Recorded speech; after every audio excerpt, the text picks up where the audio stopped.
হ্যাঁ রিমন মনির তুই কই একটু হলে হলে একটু বিপদ আছে তুই হলে আইতেছি আমি একটু তাড়া মানে আইতেছি। আর তো ঘরের সামনে তো ঘরের হিসকে আছে তাতে কয় মিনিট লাগবো 2 মিনিট।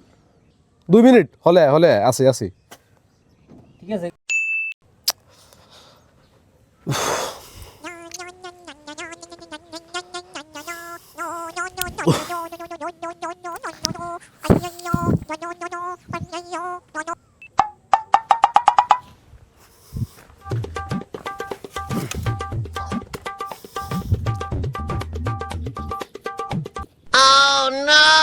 যে দোস্ত তুই দিয়ে লাডুলে খাড়াইছিস, কি সমস্যা তোর? কয় মিনিট পর আইতেম কইছি আসছি তো। তুই 2 মিনিট সময় দিয়ে কয় ঘন্টা পর আইসস 2.5 ঘন্টা বাজে তুই আইসস